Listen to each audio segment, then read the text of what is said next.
جناب الرحمان صاحب خاص کے جامع تعلقات میں تشریف فرما ہے. میں انتہائی ادب و احترام کے ساتھ ان سے درخواست کروں گا کہ طلباء کو مختصر سی نصیحت فرمائیں.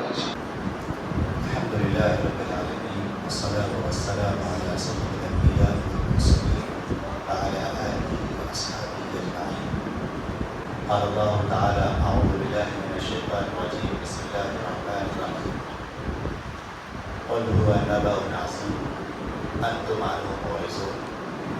قرآن پاک کی مجلس تمام مجلسوں میں سب سے زیادہ بابرکت مجلس ہے،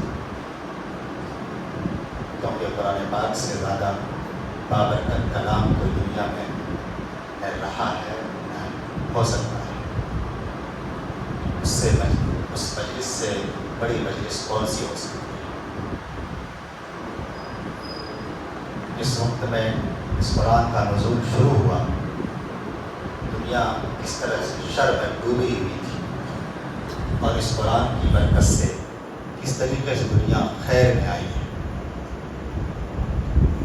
شر سے خیر کی طرف جو انقلاب اور تبدیلی ہوئی ہے، وہ نہ اس سے پہلے کبھی ایسا انقلاب دنیا نے دیکھا، نہ اس کے بعد کبھی ایسا دیکھا. اللہ رب العزت نے آپ کو یہ شرف بخشا اور یہ سعادت عطا فرمائی کہ اس پاک کلام کو آپ نے حفظ کریں، اس پاک کلام کو اپنے سینے میں محفوظ کریں. تو آپ اپنے آپ کو، میں صرف ایک ہی بات کہہ کر کے بات پوری کروں گا کہ آپ اپنے آپ کو دنیا کے تمام علوم والوں میں سب سے زیادہ سعادت مند سمجھیں. کوئی بڑا سے بڑا آفیسر ہو، بڑا سے بڑا ڈاکٹر ہو، بڑا سے بڑا انجینئر ہو، آپ سے بڑا علم کسی کے پاس نہیں. یہ آپ کو بھی سمجھنا ہوگا. اگر آپ خود نہیں سمجھیں گے تو دوسرے آپ کو نہیں سمجھیں گے. اب آپ خود احساس کمتری کے شکار ہوں گے کہ حافظ قرآن بن گئے، بس میں ڈاکٹر نہیں بن پایا، میں انجینئر نہیں بن پایا، میں آفیسر نہیں بن پایا. مطلب چھوٹا سا کوئی آدمی تو یاد رکھ لیجیے دنیا بھی آپ کو چھوٹا ہی سمجھے.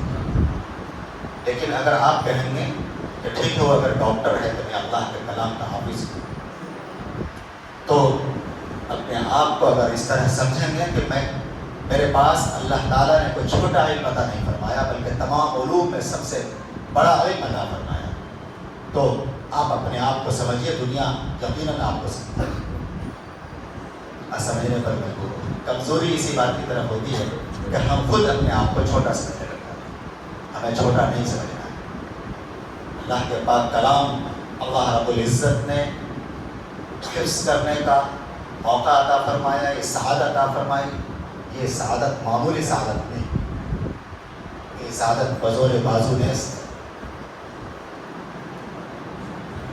تو اس لیے جو ہے اپنے آپ کو سمجھنا ہوگا، اپنے آپ پر اعتماد کرنا ہوگا.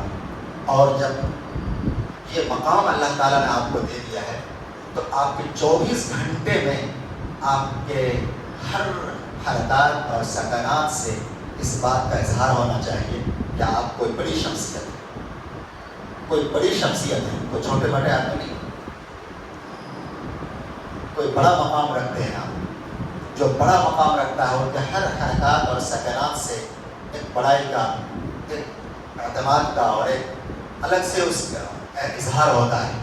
کوئی بڑا آدمی اٹکھیلیاں کرتا ہوا نہیں چلتا ہے راستوں میں، شرارتیں کرتے ہوئے نہیں چلتا ہے راستوں میں. وہ سمجھتا ہے کہ میرا بھی ایک اسٹیٹس ہے، میں کیسے اٹکھیلیاں کروں، کیسے شرارتیں کروں، میں کیسے دوسرے کے ساتھ اس طرح گندے مذاق کروں. وہ نہیں کرتا. کیوں؟ اس کا اسٹیٹس اسے یاد ہوتا ہے.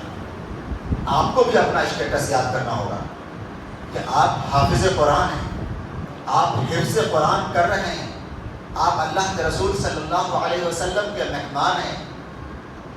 تو آپ کو اپنا اسٹیٹس سمجھنا ہوگا، اور اپنے اسٹیٹس کو سمجھتے ہوئے آپ کو ہر حرکات اور سکنات میں، چاہے آپ گھر میں رہیں، چاہے آپ گھر سے باہر رہیں، چاہے آپ مدرسے میں رہیں، ہر موقع پر آپ کو اپنا اسٹیٹس سمجھنا ہو اور اسی کے مطابق آپ کو اپنی زندگی میں ہر عمل ہر کام کرنا ہو. کریں گے انشاءاللہ. بس میں اپنی سی بات کر کے بات پوری کرتا ہوں.